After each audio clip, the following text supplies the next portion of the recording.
बिस्मिल्लाहिर्रहमानिर्रहीम। अस्सलाम वालेकुम। आजकल सोशल मीडिया ख़ुसूसन इंस्टाग्राम और यूट्यूब शॉर्ट्स पे हमें एक वायरल रोस्टेड टी की रेसिपी देखने को मिल रही है। तो मैंने भी ये रेसिपी ट्राई की है और मैंने सोचा क्यों ना मैं अपने व्यूवर्स के साथ इसकी एक कंप्लीट वीडियो शेयर करूं। आपको इस चाय के मुतालिक सारी डिटेल देखने को मिलेगी, इसमें कितना वक्त दरकार होगा और इसका टेस्ट कैसा है, ये सारी डिटेल्स मैं आपके साथ शेयर करूँगी।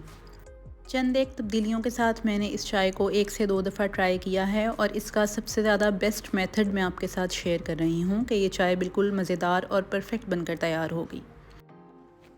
यहाँ एक सॉस पैन में मैंने आधा कप पानी शामिल किया है और इसके साथ ही मैंने 1.5 कप इसमें दूध का शामिल किया है। अच्छी चाय बनाने के लिए ज़रूरी है कि आप पानी की मिकदार को कम रखें और दूध की मिकदार को उससे डबल रखें।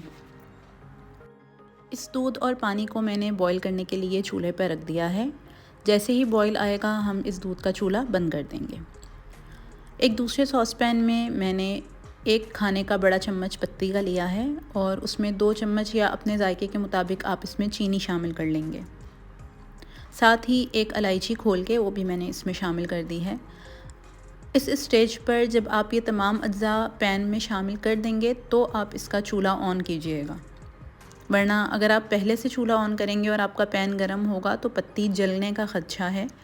इसलिए आप पहले इन तमाम अज्जा को एक पैन में डाल लीजिए और उसके बाद अपना चूल्हा ऑन कीजिए। बिल्कुल स्लो आंच पर इसको पकाते हुए आपकी जो चीनी है वो कैरेमलाइज़ होना शुरू हो जाएगी। अमूमन जब हम चीनी को कैरेमलाइज़ करते हैं तो उसमें बहुत ज़्यादा टाइम लगता है, लेकिन ये चीनी मुश्किल से 1 से 2 मिनट के अंदर कैरेमलाइज़ हो गई थी।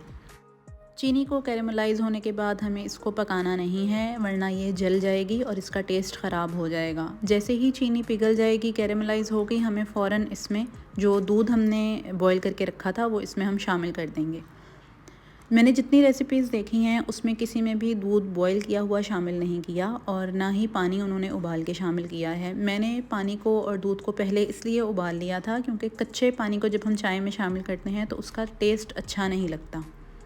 आप जब दूध और पानी को बॉईल करके इसमें शामिल करेंगे तो इसका टेस्ट 10 गुना बेहतर हो जाएगा। दूध को इस पत्ती और कैरेमलाइज्ड चीनी में शामिल करने के बाद बस सिर्फ हमें 1 से 2 बॉईल देने हैं तेज़ चूल्हे पे।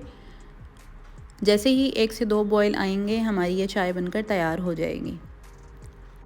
अगर आप हमारे चैनल पर नए हैं तो ये रेसिपी देखते हुए हमारे चैनल को ज़रूर सब्सक्राइब कर दें और इस रेसिपी को अपने फ्रेंड्स और फैमिली के साथ भी शेयर करें।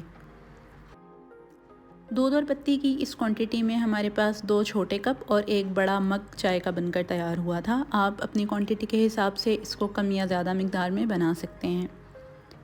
अब मैं इसको कप में निकाल के सर्व करूँगी। अगर बात की जाए इसके टेस्ट की तो इस चाय का टेस्ट घर में बनने वाली आम चाय से बहुत हद तक मुख्तलिफ था, लेकिन मज़ेदार था।